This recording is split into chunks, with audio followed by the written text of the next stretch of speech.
Terkait dengan pencabutan rekomendasi FKUB untuk rekomendasi rumah ibadah. Selama ini Pak, pendirian rumah ibadah ini mensyaratkan dua rekomendasi.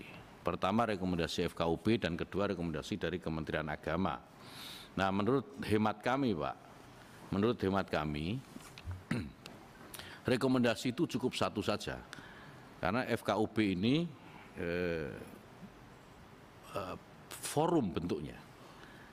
Jadi wujudnya itu adalah forum. Jadi ketika forum ini memberikan rekomendasi atas segala sesuatu, sementara ada pemerintah dalam hal ini Kementerian Agama yang secara ketatanegaraan tentu lebih tinggi posisinya, kenapa tidak cukup itu saja?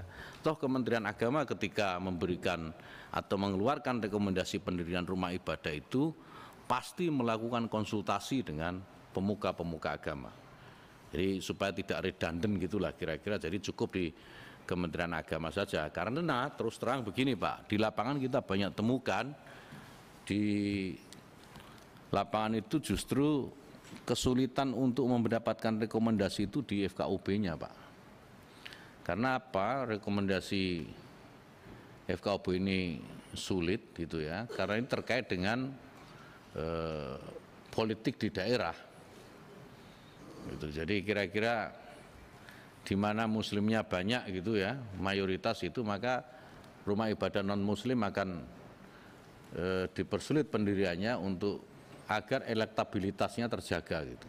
Dan sebaliknya, di mana non muslimnya itu banyak, maka rumah ibadah untuk muslim juga akan kesulitan untuk mendapatkan izin pendiriannya. Maka ini kita ambil alih oleh Kementerian Agama agar lebih proporsional, saya kira begitu, lebih adil dan proporsional.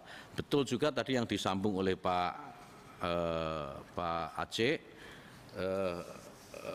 apakah ini tidak akan menurunkan trust dari FKUB?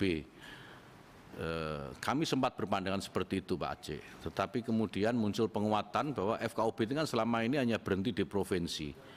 Maka di dalam perpres yang kami usulkan kepada Presiden setelah melalui diskusi dengan di tingkat kementerian, melalui Menko Polhukam, kemudian Mendagri, kemudian Kementerian Agama, perlu penguatan terhadap FKUB ini dengan membentuk FKUB di tingkat nasional yang bisa dan memiliki kewenangan untuk melakukan koordinasi FKUB di tingkat daerah. Nah, ini saya kira sebagai ikhtiar agar kekhawatiran Pak Aceh tadi FKUB akan kehilangan trust di masyarakat atas fungsinya bisa dihindari. Kemudian terkait dengan visi yang tadi